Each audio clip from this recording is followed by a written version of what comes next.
말씀 앞에서 경외함으로. 오늘 사무엘상 5장 1절에서 5절까지의 말씀 가지고 하나님께 나를 맞추라 라는 제목으로 말씀을 나누고자 합니다. 우리는 지난주에 말씀을 보면서 이스라엘 백성들이 도저히 있을 수 없는 하나님의 궤를 옮겨다가 전쟁터에 가져와서 전쟁을 승리로 이끌려고 했다. 우리가 그 말씀을 나눴었습니다. 그런데 그때 어떻게 됐습니까? 그 결과 오히려 언약궤로 인해서 승리할 것이다 이렇게 생각을 했는데 반대로 오히려 더 크게 전쟁에서 패하게 되었습니다. 그래서 그 전쟁에서 3만 명이 죽게 되었습니다. 즉 하나님의 뜻에 우리가 맞추지 않고 하나님을 내 이익과 내 생각에 맞춰서 하나님을 수단화시켰을 때 그때 어떤 일이 벌어지는가 하는 것을 우리가 살펴보았습니다. 그리고 이제 우리가 말씀에서는 살펴보지 않았지만 4장 마지막으로 가서 어떤 일이 벌어지냐면 이 언약궤를 메고 갔던 제사장 비느하스, 그 비느하스가 그 전쟁에서 죽게 되죠. 그리고 그 아들 비느하스가 죽었다는 소식을 이 엘리 제사장, 그 아버지가 들으면서 또 언약궤까지 빼앗겼다는 소식을 들으면서 의자에서 넘어져서 엘리 제사장이 또 죽습니다.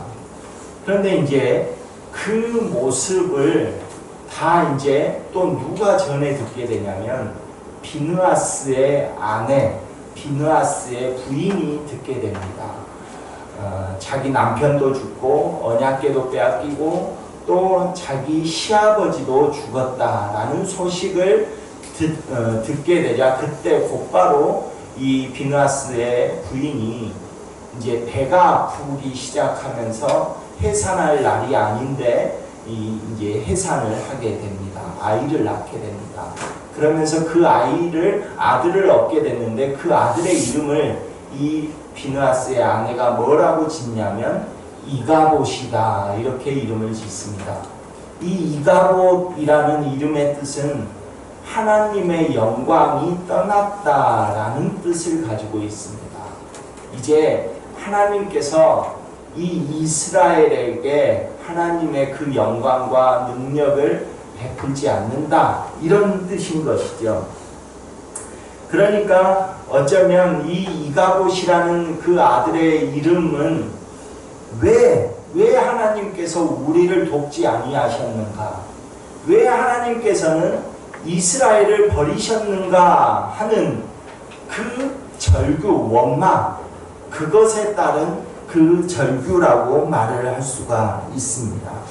이제 그러면서 오늘 본문으로 넘어오게 됩니다. 5장으로 넘어오게 되어집니다. 그런데 이제 그 5장에서는 어떤 일이 벌어지냐면 우리가 같이 읽었듯이 그 언약궤가 전쟁에서는 아무런 힘도 쓰지 못했던 그 언약궤가 블레셋의 신, 그 신을 모시는 신전 안에서는 엄청난 능력을 행하고 있는 것을 이제 오늘 말씀에서 볼 수가 있습니다. 이 언약궤라고 하는 것은 우리가 지난주에도 말씀을 나눴지만 하나님의 임재와 하나님의 영광을 상징하는 것이 바로 이 언약궤입니다. 우리가 지난주에 우리 권사님들이 잘 말씀해 주셨듯이 언약궤 안에는 3가지가 들어있다고 했습니다. 첫 번째는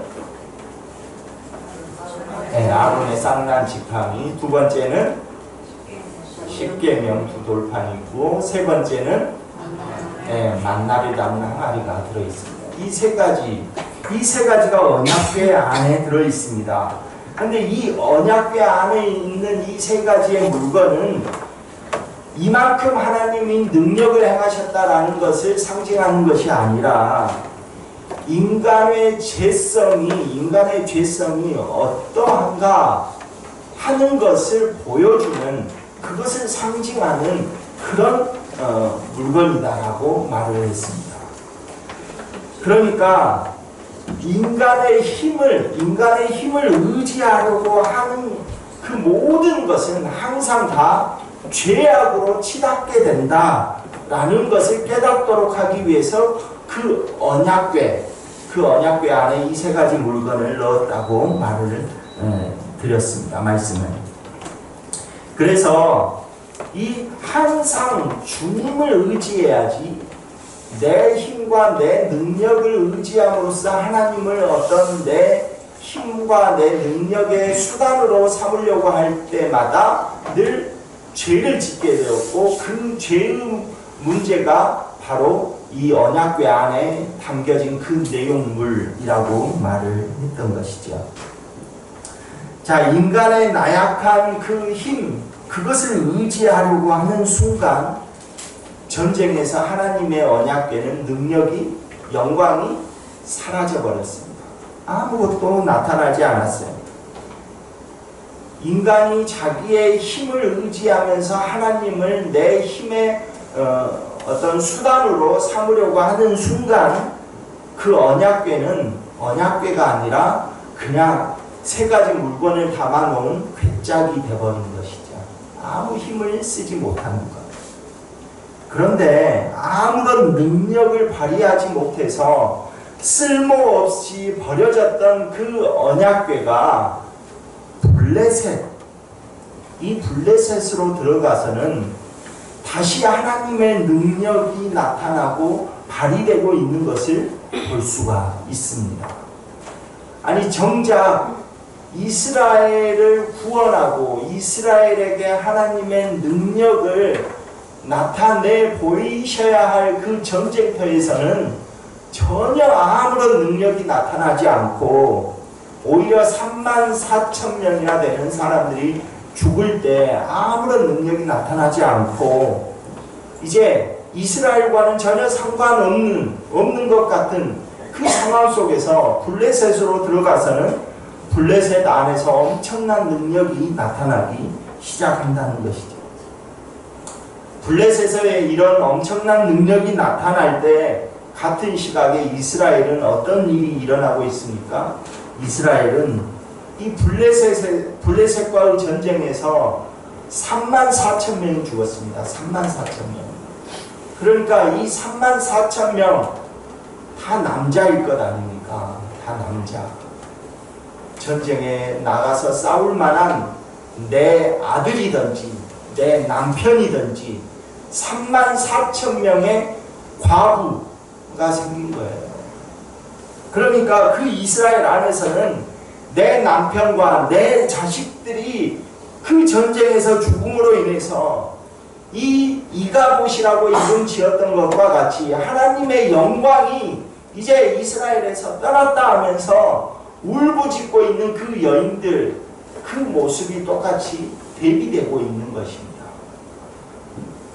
이제 더 이상 하나님은 우리 편이 아니다 라고 생각했기 때문에 이 비느하스의 아내가 자기 아들의 이름을 이가봇이다, 하나님의 영광이 떠났다 라고 짓는 것 아니겠습니까?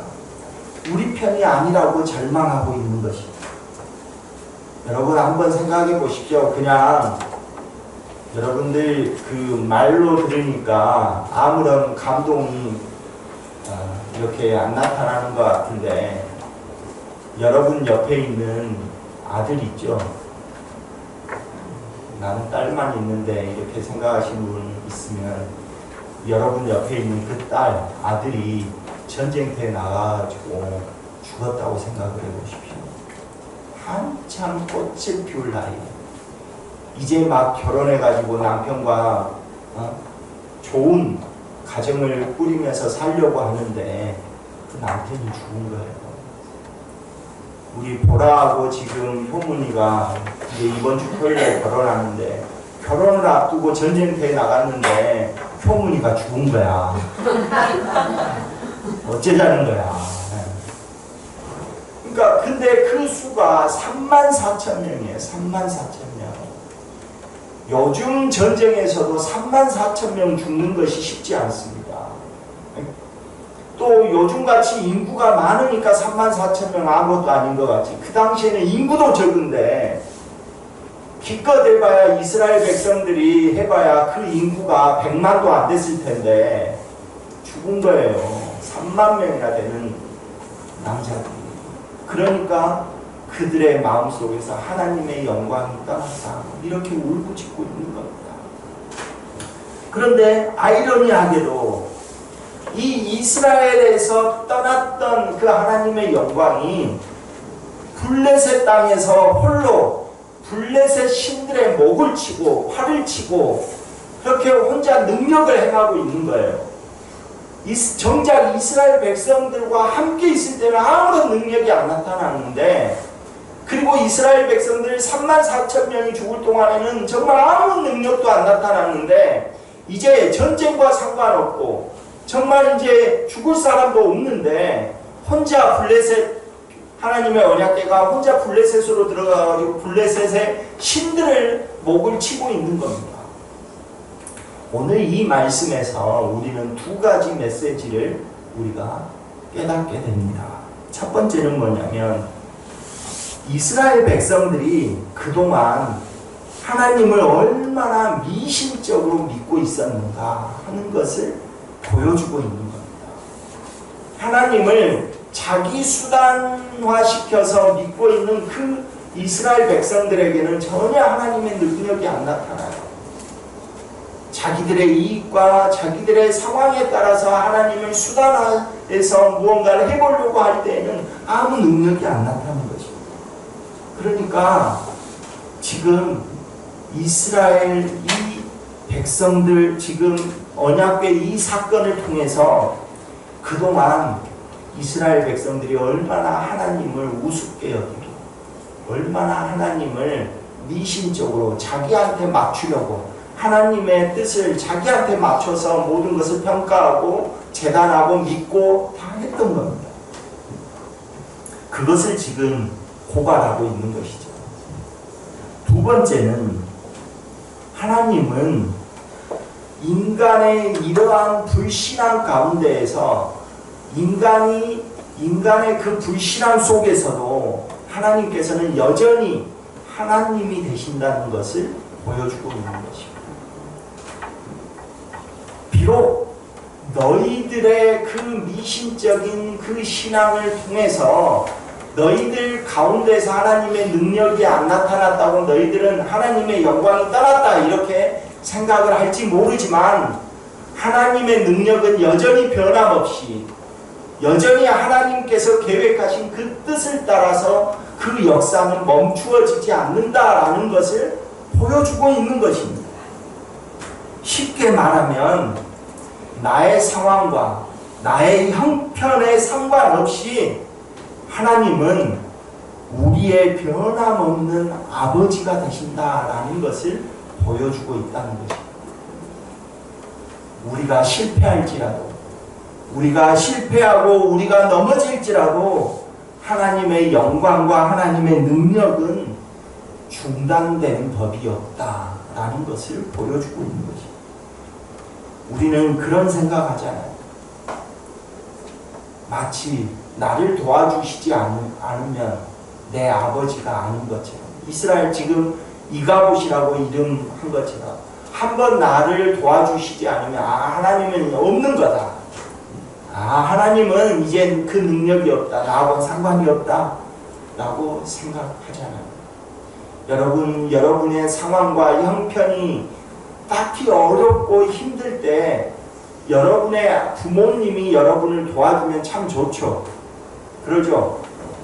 여러분이 어렵고 힘들 때 부모님이 그 힘들고 어려운 사정을 알아서 도와주면 참 좋잖아요. 그런데 반대로 내가 힘들고 어려운데 내 부모님은 내 힘들고 어려운 사정을 전혀 알아주지 않고 맨 나에게만 요구를 해, 뭔가를. 그러면 내 부모님이 아닙니까? 그때도 여러분의 부모님이죠. 마찬가지입니다.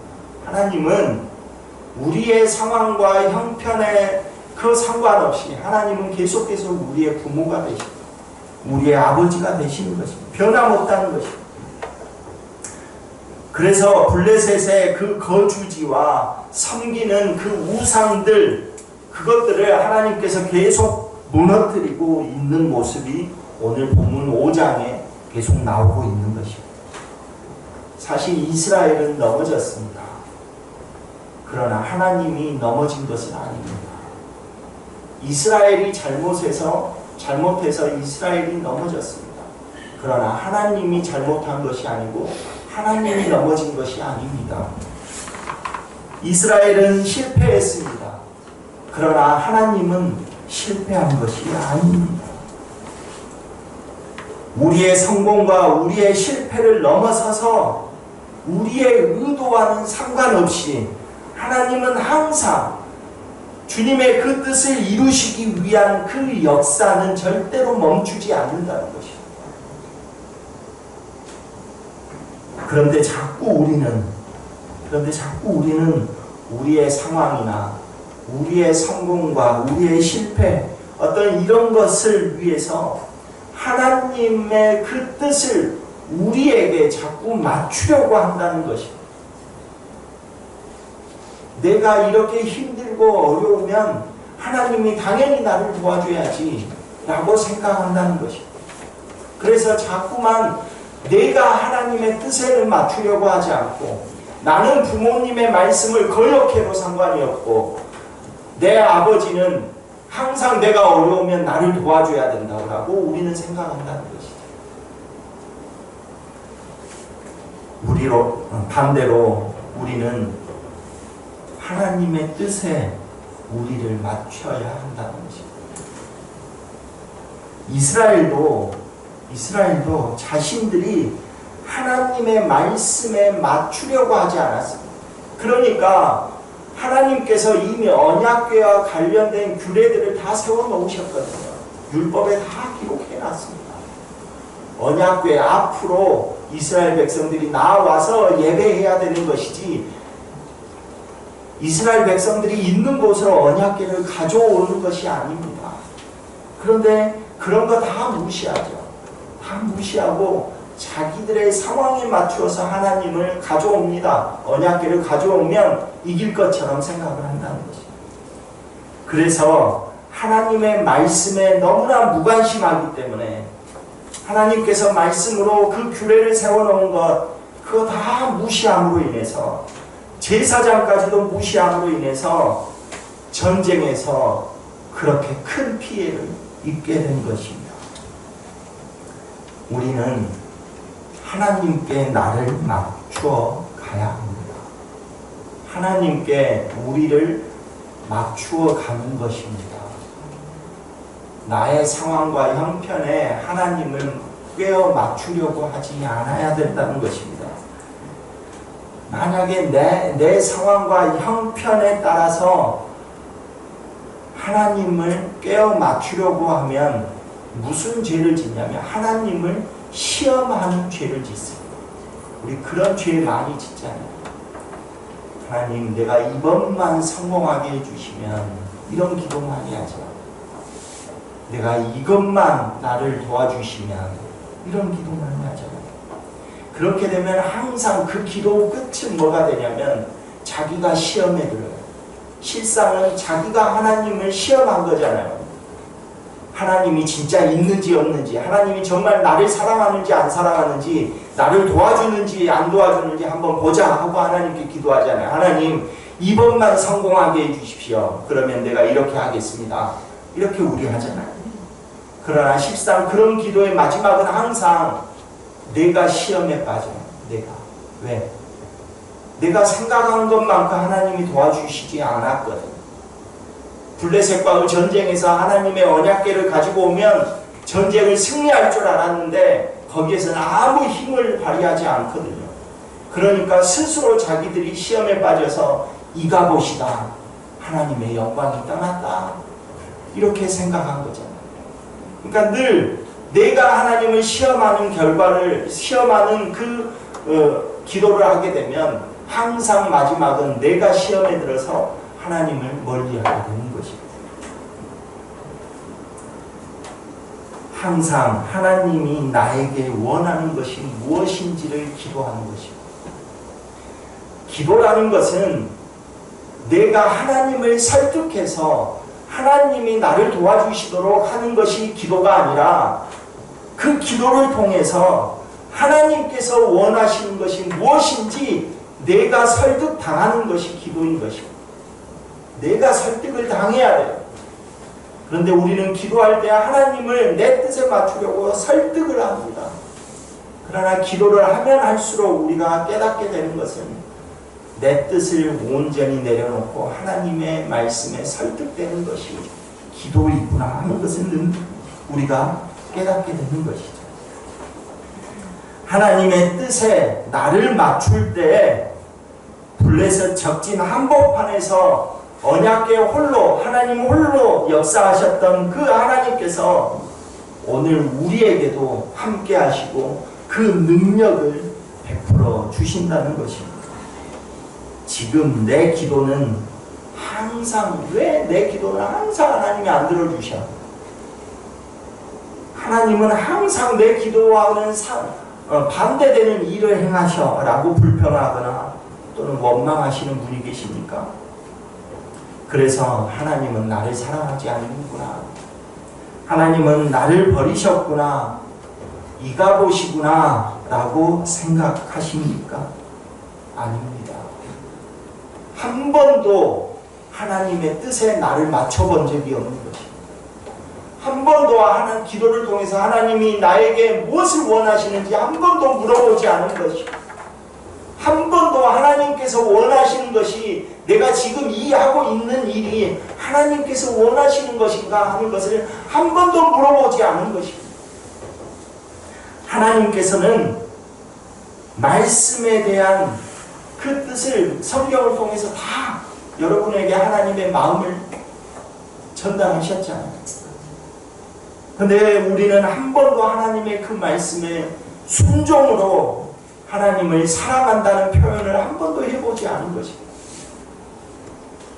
언약궤 앞으로 나아가서 하나님께 기도해야 되는데 항상 우리는 기도할 때 언약궤를 내 앞으로 가지고 와서 기도하는 것 아닙니까?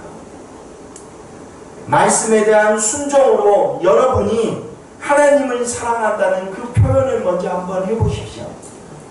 하나님께서는 우리가 생각하는 것보다 더 큰 능력으로 블레셋에서 행했던 이 큰 능력을 여러분에게 행해 주실 것입니다. 간절히 바라기는 우리 모두 나를 하나님의 뜻에 맞추어서 그 하나님의 뜻, 하나님의 말씀에 순종함으로 더 큰 은혜와 더 큰 복을 누리는 저와 여러분 되시기를 간절히 소망합니다.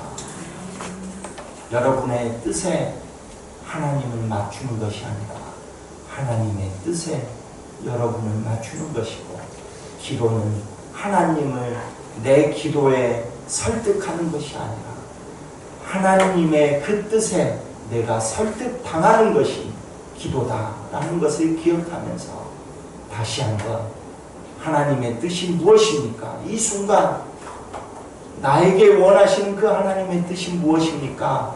질문하면서 그 하나님의 뜻에 맞추어 우리가 하루하루 살아가는 그런 저와 여러분 되시기를 간절히 소망합니다.